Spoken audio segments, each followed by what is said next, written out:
So this is 11th class of the ethics. So basically होता क्या, जब हमारे सामने कोई भी एडवर्स कंडीशन आती है, कोई भी गलत हालात आए, मॉब का ले लो, रियॉट्स का ले लो, कोई that is law and order से रिगार्डिंग एनीथिंग.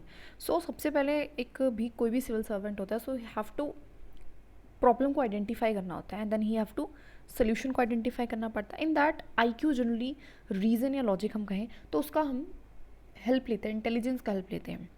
लेकिन जब हम इम्प्लीमेंट करते हैं उसके बाद हमें इम्प्लीमेंट भी तो करना है सोल्यूशन को, उस टाइम पे EQ का इस्तेमाल होता है, दैट इज़ इमोशनल इंटेलिजेंस का, जो मैनेज करता है इमोशंस को of years and others, yours and others, सबके इमोशंस को. जैसे कि मॉब वाला हमने देखा था एग्जाम्पल. अगर मॉब वाली स्थिति है तो उसमें जो लाइक SP है उसको कंट्रोल करना, तो उसको अपने भी इमोशंस, अपने एंगर जैसे इमोशंस को कंट्रोल करना पड़ेगा. उनके लोगों की एंगर या फिर जो भी डिससेटिस्फेक्शन जैसे इमोशंस को मैनेज करना पड़ेगा. ठीक है. इंटेलिजेंस होती क्या है? सो थिंकर का नाम याद रखना थोड़ा सा, दैट इज़ डॉगलस हॉफस्टैडटर. डॉगलस हैफस्टैडटर. तो ये थिंकर का नाम, जब भी हम इमोशनल इंटेलिजेंस से रिगार्डिंग कुछ भी लिखेंगे, so we are going to mention Douglas Hofstadter. हर एक लाइक जैसे पार्टिकुलरली जो 20 चैप्टर है, ठीक है, उसमें 1 से 2 थिंकर का हमें पता होना चाहिए, दैट्स इट. ज़्यादा नहीं याद करेंगे. और अगर हमें कोई बात ऐसी आती भी है ना, कोट वगैरह हम बनाएंगे, है ना, कोई भी बात आती है तो उनका नाम लिख सकते हैं, कोई दिक्कत नहीं है. रिस्पॉन्ड टू सिचुएशन, वो कहते हैं कि किस तरीके से हम सिचुएशंस में रिस्पॉन्ड करते हैं, ये बेसिकली इस पर बात करेंगे. बेसिकली प्रॉब्लम सॉल्विंग जो स्ट्रैटेजी है ना, ये एक इंपॉर्टेंट है. You can use this keyword in like वगैरह वगैरह. सो ऊपर वाला डायग्राम हमने देखा था ना, तो प्रॉब्लम आइडेंटिफाई करना, सोल्यूशन ढूंढना आसान है, लेकिन उसको इम्प्लीमेंट करना एक तरीके से प्रॉब्लम सॉल्विंग जो स्ट्रैटेजी है उसमें आपको बहुत ज़्यादा ज़रूरत है किस चीज़ की, that is a emotional intelligence की. ठीक है. Now that is emotional intelligence. सबसे पहले देखते हैं इसका मतलब क्या होता है. It is very important. It's identify, understand and manage self and others emotions. Basically emotional intelligence का मतलब है ऐसा पर्सन जो कि आइडेंटिफाई कर सकता है, समझ सकता है और उसको मैनेज भी कर सकता है अपने इमोशंस को एंड दूसरे के इमोशंस को. Basic definition, it is important. So it is basically a bland of thinking and feeling. Think क्या कर रहे हो, फील क्या कर रहे हो, उन दोनों का एक तरीके से क्या है, ब्लैंड है. सो हम कह सकते हैं emotional intelligence lie where IQ और EQ दोनों जो है वो लाई करेंगे. ठीक है. ये डायग्राम इंपॉर्टेंट है, सो यू कैन लाइक लिखते लिखते इसको बनाते जाना है, मतलब सुनते सुनते. Listen to self and others, खुद की भी सुनो और दूसरे की भी सुनो. Bring intelligence about emotions, emotions में इंटेलिजेंस लाओ. ठीक है. Helps in utilization of emotions, ये हमें हेल्प करता है कि किस तरीके से हम उन इमोशंस का यूज़ कर सकते हैं. ठीक है. In a positive manner. Example mob hanging हमने देख लिया था already. So this is the meaning, main meaning जो है. Now Goleman model very important है. वाई, अब इस मॉडल से ही हम आंसर कर सकते हैं कि क्यों इमोशनल इंटेलिजेंस चाहिए या फिर क्या कैरेक्टरिस्टिक्स है हमारी इमोशनल इंटेलिजेंस के. So you can write. So there is a 5. सबसे पहला है सेल्फ अवेयरनेस. वो कहता है कि अपने इमोशंस के बारे में, दूसरों के इमोशंस के बारे में आपको अवेयर होना पड़ेगा. ठीक है. Like you need to be aware कि अच्छा ऐसा सर्कमस्टेंसेज है तो मैं क्या सोच रहा हूँ, मेरी क्या इमोशंस हैं, सामने वाले के क्या होंगे, इस तरीके से. अंदर effect and impact of those emotions. Plus में आपको ये भी समझना पड़ेगा कि अगर अपने इमोशंस को हम हावी होने देंगे बहुत ज़्यादा तो उसका इम्पैक्ट क्या होगा, उसका इफेक्ट क्या होगा. ठीक है. जब हम इन चीज़ों को समझ लेंगे सो इससे क्या होगा, हमें एक सेल्फ कॉन्फिडेंस आएगा, है ना, हम उस चीज़ को एक्सेप्ट कर पाएंगे. एक्सेप्टेंस आ गया ना, अवेयरनेस. हाउ टू डू, अब करना कैसे, सेल्फ अवेयर कैसे हुए भाई अपने इमोशंस के बारे में. माइंडफुल रहो, है ना, बुद्धा भी कहता है माइंडफुल रहो. माइंडफुल का मतलब है प्रेजेंस ऑफ माइंड. ठीक है. सीक फीडबैक, मेरे बारे में जैसे कि मेरे इमोशंस कैसे हैं, हो सकता है कोई एक बेहतरीन पर्सन जो मेरे साथ रहे वो ज़्यादा अच्छे से बता सकता है, तो फीडबैक लो. एंड जर्नलाइज करना अपने इमोशंस को, राइट इट डाउन. सो ये एक तरीका है कि हम इमोशंस को जान सकते हैं कि किस तरीके से हम इमोशनली रिस्पॉन्ड करते हैं, इमोशनली फील करते हैं अगर सर्टेन कुछ चीज़ें होती हैं. एक पब्लिक सर्वेंट के लिए बहुत इंपॉर्टेंट है जिससे उसकी स्ट्रेंथ एंड वीकनेसेस का एक क्लियर पिक्चर मिले, उसको पता चले कि उसकी स्ट्रेंथ क्या है, उसकी वीकनेस क्या है. ठीक है. सो सेल्फ अवेयरनेस, सबसे पहला यही है कि आपको अवेयर होना पड़ेगा. Then the second is a self regulation. इसका मतलब क्या है, अपने इमोशंस और दूसरों के इमोशंस को रेगुलेट करो. टू थिंक बिफोर स्पीकिंग, मतलब क्या है, जैसे कि कभी क्या होता है गुस्से में इंसान कुछ भी बोल देता है. अगर आपके अंदर इमोशनल इंटेलिजेंस होगी तो आप क्या करोगे, सबसे पहले रिकॉग्नाइज करोगे कि हाँ मुझे गुस्सा आ रहा है. दूसरी चीज़ आप सेल्फ रेगुलेट करोगे, मतलब अपने उसको कंट्रोल करोगे, यू विल कंट्रोल कि हाँ भाई सिचुएशन गलत हो जाएगी अगर मैंने ये सब बोल दिया। उसको कहते हैं रेगुलेशन करना, टू थिंक बिफोर स्पीकिंग। एक बार चेक ऑन करूँगी कि मैं कुछ करने वाली हूँ तो वो सही है कि नहीं है। Let's to trust and credibility, of course लोगों का ट्रस्ट बढ़ेगा, ठीक है। पब्लिक सर्वेंट जो है कॉम्प्रोमाइज़ विद वैल्यूज़, इसके चलते जो है कॉम्प्रोमाइज़ नहीं करेगा एक सिविल सर्वेंट अपने वैल्यूज़ के साथ। मतलब क्या हुआ, मुझे कोई भी सिचुएशन है और मुझे गुस्सा आ रहा है या फिर मैं बहुत परेशान हूँ, so I am having a bad day और समथिंग, या मेरे घर पे परिवार पे कोई प्रॉब्लम है, मैं दुखी हूँ, आई विल सेड। तो इस टाइम पे मेरे सामने कोई सिचुएशन आएगी तो मैं कैसा एक्ट करूँगी, ठीक है। तो एक तो होता है कि कैसा भी एक्ट कर दो, है ना, दुखी थे तो दुख में ठीक है कर दिया, ठीक है। लेकिन जब उसको पता है, उसने अवेयरनेस ले ली, उसको रेगुलेट कर लिया, कंट्रोल कर लिया, उसने ये तय कर लिया कि मेरे को अपने इमोशंस को अपने आप पे हावी नहीं होने देना, तो एक पब्लिक सर्वेंट क्या करेगा, कॉम्प्रोमाइज़ नहीं करेगा अपने वैल्यूज़ के साथ। तो जो वैल्यूज़ वो सीखता है, जो उसकी वैल्यूज़ हैं, कोर वैल्यूज़ हैं, वो उनको फॉलो कर पाएगा, क्योंकि माइंड क्या है, स्टेबल है ना। टू सस्पेंड द जजमेंट को सस्पेंड कर पाएगा, मतलब वही कुछ भी ना अटर कर देना। हाउ टू डेवलप कैसे कर सकते हैं, सबसे पहले स्ट्रेस मैनेजमेंट। वही वाली बात है, कोई भी खराब सिचुएशन आती है, इंसान स्ट्रेस में चला जाता है और कुछ भी कर देता है, तो उसको मैनेज करना ही अपने आप में क्या है, इट्स अ सेल्फ रेगुलेशन का काम है। हमें अपने इम्पल्सेस को कंट्रोल करना है, ठीक है।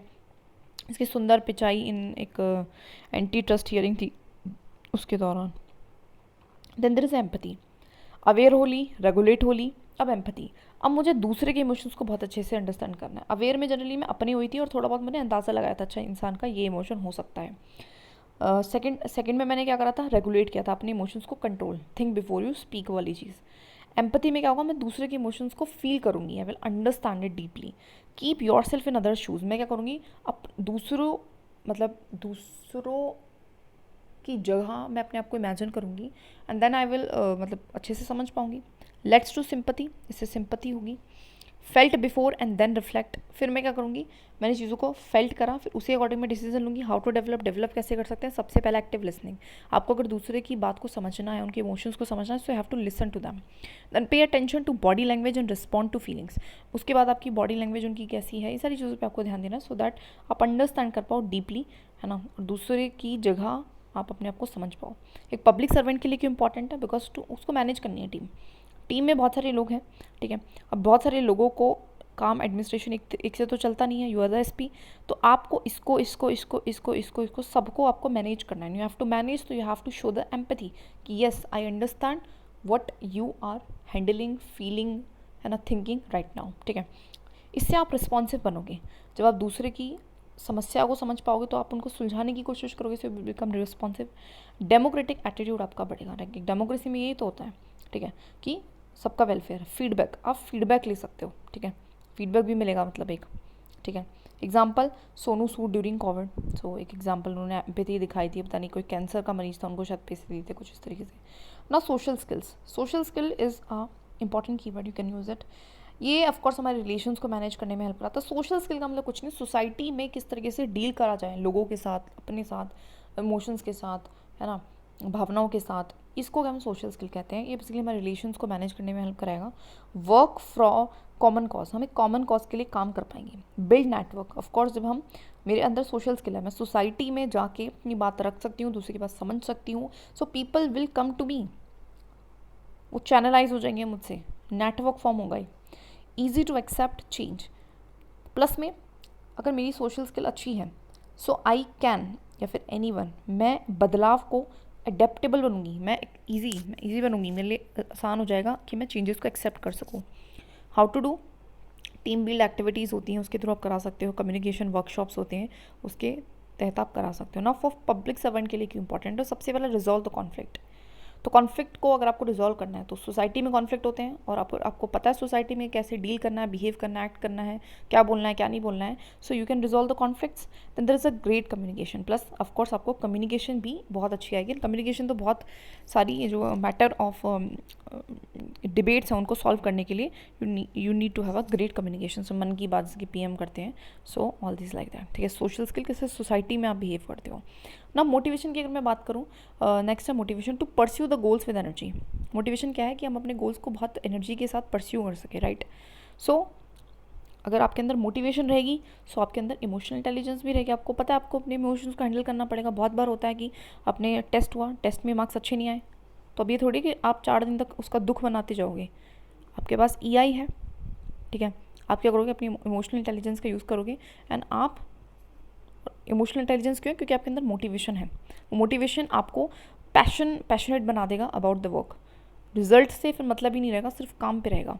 Having drawing to achieve the goals, है ना। Optimism in face of adversity, गलत भी हो रहा है तब भी आप ऑप्टिमिज्म हो जाओगे, मतलब आप अच्छा सोचोगे। हाउ टू डेवलप, आप गोल सेट कर सकते हो, है ना। हार्ड गोल सेट करो, बड़े गोल सेट करो, इतना तो करो सो दैट अगर इतना भी अचीव करा तो you will feel good. Positive री इन्फोर्समेंट, बार बार उसको री इन्फोर्स करो। कुछ अच्छा कर रहे हो तो उसको बार बार क्या करो, री इन्फोर्स करो। फॉर पब्लिक सर्वेंट के लिए सेट हाई स्टैंडर्ड्स, आपको स्टैंडर्ड्स को हाई सेट करना पड़ेगा, ठीक है। बेसिक चीज़ें हैं। तो मोटिवेशन इज़ वेरी इंपॉर्टेंट, पता है मोटिवेशन, लेकिन within motivation, internal motivation that makes you do the work passionately and achieve the goals. Optimism रहो एडवर्सिटी में भी, ठीक है। Then there is a marshmallow experiment, एक एक्सपेरिमेंट था। खैर, एक कीवर्ड की तरह हम इसको यूज़ कर सकते हैं, हमें सर ऐसे याद रखना, ठीक है। लर्निंग, हमें क्या क्या लर्निंग्स मिली। देखो, पहले एक एग्जाम्पल लिया हमने नीरज चोपड़ा का। काफ़ी चिल थे, उनको रिजल्ट का कुछ भी टेंशन नहीं, उनका फोकस है ही नहीं रिजल्ट, उनका फोकस है सिर्फ काम पे।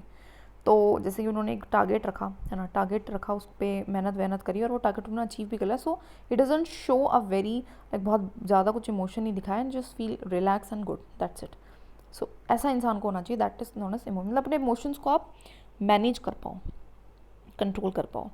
कैरेक्टरिस्टिक्स क्या है हमारे इमोशनल इंटेलिजेंस किसी पर्सन की। सबसे पहले ability to delay gratification. Gratification का मतलब है कि आप बहुत ज़्यादा एक्साइटेड या फिर खुशी भी मत हो जाओ, जैसे मतलब खुश होना चाहिए बस ऐसा नहीं है बहुत ज़्यादा ही आप खुश हो जाओ, ठीक है।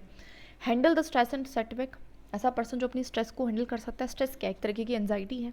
एंजाइटी एक तरीके का इमोशन है, और अगर आप उसको हैंडल कर पा रहे हो so that means you have a emotional intelligence. There is a positive attitude, गलत से गलत हो रहा है, चीज़ें बहुत इधर उधर जा रही हैं, ट्रैक पे नहीं है, फिर भी आपका एटीट्यूड पॉजिटिव है कि okay I will do it.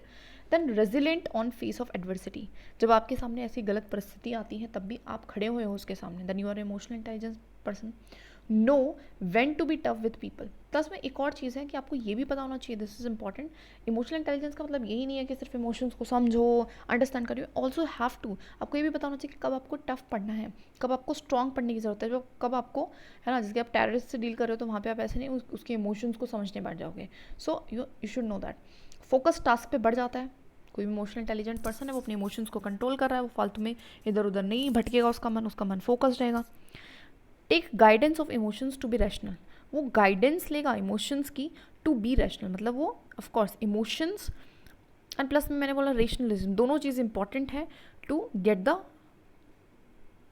Best results, ठीक है। तो वो एक तरीके से गाइडेंस लेगा, अपने इमोशंस से गाइडेंस लेगा, ठीक है, और फिर वो रैशनल बनेगा, लॉजिकली भी सोचेगा। People don't care how much you know until they know how much you care. So बहुत बार ऐसा होता है कि किसी को नहीं फ़र्क पड़ता आप किस पोजीशन पे बैठे हो, आप फ़र्क पड़ता है कि आप उनके कितने काम आ चुके हो एज अ पब्लिक सर्वेंट, अगर मैं बात करूँ। सो ये चीज़ बहुत ज़्यादा क्या करती है, मैटर करती है, और ये इस चीज़ के लिए आपके पास क्या होनी चाहिए, इमोशनल इंटेलिजेंस होनी चाहिए, ठीक है। बहुत सारे और भी मॉडल है, देखिए जस्ट एक pick the keyword and direct question इन पे से कभी भी नहीं आएगा, इस चीज़ का ध्यान रखना है। जैसे कि कीवर्ड है MSc IT, एक मॉडल है, हमें नहीं याद करना, बस MSc याद रख लो और EIT रख लो, ठीक है। 4 कंपोनेंट है, वो बताता है perception of others emotion. Perception मतलब समझो इमोशंस को, फैसिलिटेट करो इमोशंस को, प्रोसेस करो, अंडरस्टैंड और ज़्यादा डीपली अंडरस्टैंड करो, देन मैनेज करो इमोशंस को। तो ये बोलता है कि इस तरीके से कोई भी पर्सन इमोशनल इंटेलिजेंस को रीच कर पाएगा। परसेप्शन, फैसिलिटेट, अंडरस्टैंड, मैनेज, ये सारे कीवर्ड हैं, इनको लिख लेना। परसेप्शन, है ना, facilitate, understand and manage the emotions. Now there is also a model TEI model that known as traits of EI person, मतलब इमोशनल इंटेलिजेंट पर्सन। इसका एक्रोनियम था AOSIS, ठीक है। A फॉर एडेप्टेबल, ऐसा पर्सन जो adaptable है। हुआ क्या, जैसे कि कुछ भी हुआ मेरी लाइफ में, ठीक है, अब मेरे इमोशंस जो हो रहा था अभी उससे कनेक्टेड थे, लेकिन जब कुछ होगा मेरी लाइफ में तो आई विल, उसका इम्पैक्ट मेरे इमोशंस पे भी आएगा, और मेरे इमोशंस उसको नहीं एक्सेप्ट नहीं करेंगे बहुत जल्दी से। लेकिन अगर आप एक इमोशनली इंटेलिजेंट पर्सन हो, आप अपने इमोशंस को control, understand, manage, facilitate, percept कर सकते हो, so you will be able to control them, manage them, utilize them, ठीक है, and it will lead to adaptability आपकी बढ़ जाएगी। Then there is a optimism, आप हमेशा अच्छा सोचोगे, है ना। एजर्टिवनेस ऑफ वंस फीलिंग, ठीक है, आप एजर्ट कर पाओगे, ठीक है। सेल्फ अवेयर हो जाओगे, एम्पैथी, वही स्ट्रेस मैनेजमेंट, सेम चीज़ें, कुछ खास नहीं है। 6 सेकंड्स EQ मॉडल, ये क्या कहता है, बहुत इंपॉर्टेंट है। एंड ये कहता है कि नो योर सेल्फ, अपने आप को जानो, and goal and what you do, आपका गोल है क्या और अभी आप कर क्या रहे हो, मतलब योर करंट पोजीशन क्या है, know yourself. Then choose yourself means how to achieve, choose करो कि कैसे आपको उस तक पहुंचना है जो आप चाहते हो। And then give yourself means why you want achieve, एक वाई भी होना चाहिए, जैसे कि मुझे UPSC करना है, ये मेरा गोल है, मैं कितना पढ़ रही हूँ, ये मेरा प्रेजेंट है, अब मुझे किस तरीके से अचीव करना है, स्मार्ट वर्क करके, हार्ड वर्क करके, एंड देन कंसिस्टेंट रह के, and then give yourself means कि आप क्यों कर रहे हो, वाई वांट अचीव दैट, ठीक है। सो दीज आर एक एस्पिरेंट के लिए बहुत इंपॉर्टेंट है, know your self, choose your self, give your self, right. Social intelligence, ये केस स्टडीज़ में काफ़ी यूज़ किया जा सकता है, तो इस चीज़ को, इस कीवर्ड को नोट कर लेना, ठीक है। Ability to get along with others, मतलब दूसरों के साथ, वही वाली बात है, जैसे सोशल स्किल था, कुछ कुछ ऐसा ही है सोशल इंटेलिजेंस की, सोसाइटी में आप दूसरों के साथ कैसे घुल मिलते हो, एक और ज़्यादा आम भाषा में कहें तो। Also known as people skill भी हम इसको कहते हैं, कि आप पीपल के साथ डील कर रहे हो और कितने अच्छे से कर पा रहे हो, वही आपकी स्किल है, that is known as people skill. This is important, these both keywords are important, उनको लिखना है, ठीक है। थिंकर, थिंकर का नाम भी कर सकते हो, कर लेना वरना मत करना, कार्ल एल्जरबिथ। अवेयरनेस ऑफ सिचुएशन, आप अवेयर हो रहोगे सिचुएशंस के। वो कहते हैं कि 3 टाइप ऑफ इंटेलिजेंस होती है। A speak, A for abstract logically, social मतलब किस तरीके से सोसाइटी में बिहेव करना है उसके बारे में, प्रैक्टिकल, देन इमोशनल, है ना, aesthetic and kinesthetic. Aesthetic means visualize करना चीज़ों को, है ना, 3D वगैरह डिज़ाइन, ये सारी चीज़ें, and whole body competence, like कोई स्किल हुआ, डांसिंग, ये सब कुछ खास इंपॉर्टेंट नहीं है, बट ओके, है ना, यू कैन एब्स्ट्रैक्ट, आप ये कीवर्ड अच्छा है, यू कैन यूज़ इट, और बस मेन तो यही है, मुझे लगता है जो यूज़ हो सकता है। No, emotions and reason, emotions 50% काम करते हैं, रीजंस भी 50%, दोनों का काम कर रहा है, और जहाँ पे दोनों का मिलन हो रहा है वो नीड है, इसलिए हमें इमोशनली इंटेलिजेंट ब्यूरोक्रेसी की ज़रूरत है, ठीक है। इमोशनली भी होना चाहिए, वो चीज़ों को समझें, इंटेलिजेंट भी होना चाहिए। अब एक नॉर्मल सी एक ये था, एक भी कीवर्ड एक use, mind as restless monkey by Vivekananda ने बोला कि जो हमारा दिमाग है वो एकदम ऐसा है जैसे बंदर नहीं होता है, वो रेस्टलेस रहता है, वो कभी भी आराम से नहीं बैठता, तो हमारा मन भी कभी आराम से नहीं बैठता, it always think positive, negative, future का, पास्ट का, कुछ ना कुछ सोचता रहता है। सो इसके बारे में है। एंड उन्होंने फिर बताया कि जो रेस्टलेस माइंड रहेगा उससे आपको डिज़ायर उत्पन्न होती है, of course, and then it becomes jealousy, pride, एक नेगेटिव वो वैल्यू लेती है। तो हमें इसलिए कहते हैं ना कि मन को शांत रखो, मन को शांत रखो। तो वे वाली चीज़ है कि रेस्टलेस मत रखो अपने मन को, बस इतना थोड़ा सा याद रखना in context of Vivekananda. So these all are the keywords that, इन कीवर्ड्स को ना लिखते चलना है, that you can use in everywhere, कि क्वेश्चन में ये कीवर्ड्स यूज़ करने ही करने हैं, तभी हम इसको यूज़ कर पाएंगे, इनकलकेट कर पाएंगे।